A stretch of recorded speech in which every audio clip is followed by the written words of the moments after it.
Renu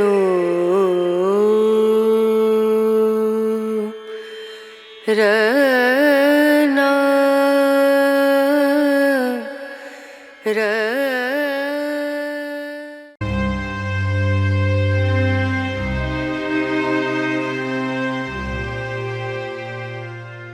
On this occasion I will convey the history of Titus. Titus was Roman emperor from 79 to 81 CE.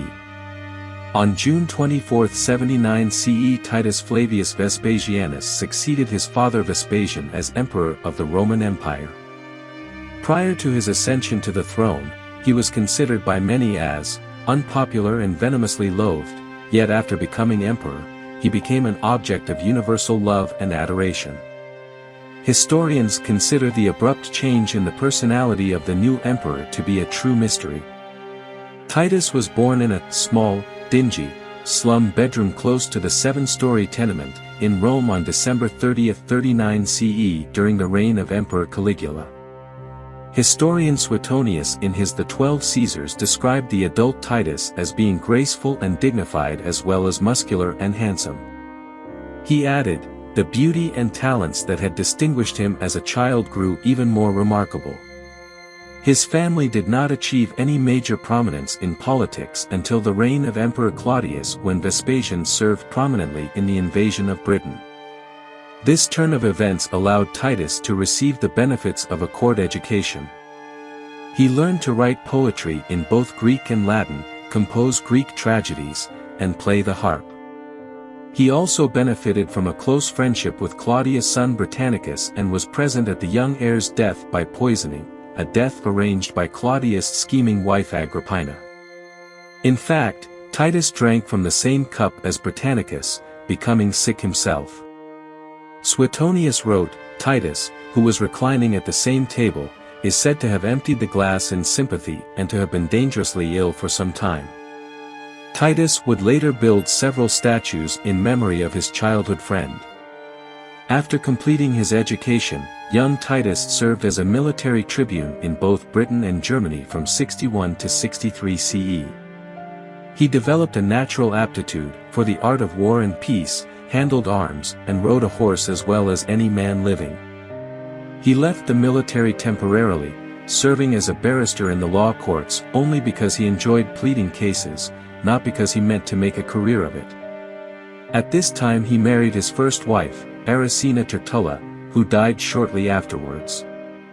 His next marriage to Marcia Furnilla, a marriage that produced a daughter, ended in divorce when her family opposed Nero after the Piso conspiracy of 65 CE. Although he would take a mistress, Queen Berenice of the Judean royal family, he would never again marry. When the Roman populace failed to greet the queen warmly, Vespasian sent her home. Titus returned to the military, brought his appointment as a commander of the 15th Legion, serving under his father in the Jewish War. Upon the death of Emperor Galba, he worked to get his father in power. When Vespasian became emperor on July 1, 69 CE, after the death of Emperor Vitellius, Titus took control of the Roman forces in Judea. Cassius Dio wrote in his Roman history, Titus, who had been assigned to the war against the Jews, undertook to win them by certain representations and promises, but, as they would not yield, he now proceeded to wage war upon them. While he may have been extremely popular with the army, the Jewish people, particularly those in Jerusalem, did not feel much love for the new Roman commander. Under his leadership, the military murdered entire communities. He ordered the capture of the holy city of Jerusalem, which was besieged for 2 years, leaving the inhabitants on the brink of starvation. Thousands of attempted escapees were crucified, and their bodies were left in full view of those remaining behind the walls.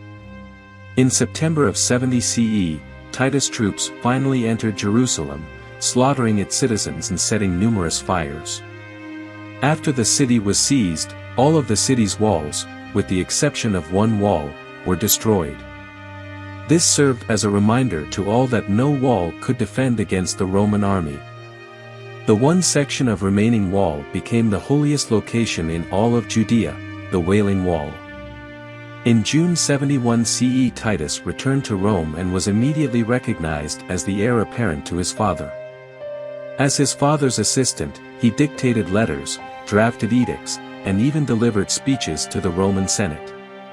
On numerous occasions he served as consul and was named a commander of the Praetorian Guard by his father because after Galba's death at the hands of the Guard, Vespasian recognized the need to appoint someone to the position he could trust. Titus used the position to remove any person who opposed his father, even forging documents and letters. He even called one man, Aulus Caecina, to dinner only to have him stabbed while he was on his way as it was deemed a matter of political necessity. Many in Rome viewed him as being both callous and cruel.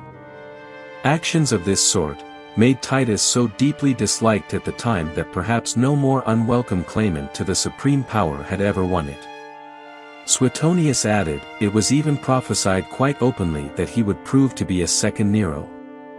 On June 24, 79 CE Titus succeeded his father as emperor and surprised almost everyone, and his integrity would become legendary. Cassius Dio attempted to explain his sudden change in character. This may have been because he had really undergone a change. Indeed, for men to wield power as assistants to another is a very different thing from exercising independent authority themselves. Unlike many of his predecessors who relied on information from informers to suppress conspiracies and plots, Titus disliked them, having them whipped, clubbed, and even sold into slavery. His brother Domitian, however, would renew the practice. Although his reign was short, he was considered naturally kind-hearted, and although frugal, he was able to finish several community projects, for example, completing the Flavian amphitheater begun by his father and building new imperial baths. Unfortunately, tragedy struck his reign threefold shortly after ascending into power. First of all, empty Vesuvius of Campania erupted and wiped out the neighboring cities of Pompeii and Herculaneum in August of 79 CE.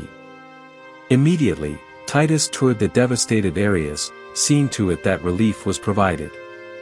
However, while he was away viewing the devastation at Pompeii, a fire broke out in Rome that lasted 3 days and 3 nights, destroying an area from the Capitol to the Pantheon.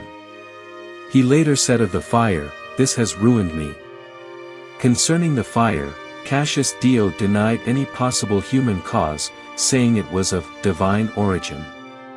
Although much of the rebuilding occurred under Domitian, Titus saw to the construction of a new temple of Jupiter Optimus Maximus. He even stripped his own home of decorations and distributed them among the damaged temples and public buildings. The last catastrophe to strike his reign was a severe plague. Suetonius wrote, Titus attempted to control the plague by every imaginable means, human as well as divine, resorting to all sorts of sacrifices and medical remedies. In the summer of 81 CE he left Rome with his brother to the Sabine Hills where his family had a villa. It was there that he suddenly came down with a fever, possibly malaria, some suspect Domitian of poisoning him. His brother recommended an ice bath, placing him in a snow-packed chest.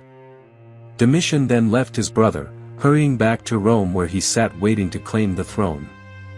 On September 13, 81 CE Titus died and his final words were, "I have made only one mistake." No one is sure of its meaning. Did he regret sleeping with his brother's wife, or as some believe, not killing his brother when he had the chance? Dying at the age of 42, having served 2 years, 2 months, and 20 days as emperor, Titus was later deified. That's the history that I can convey this time. I hope it's useful. Don't forget to share, like and subscribe.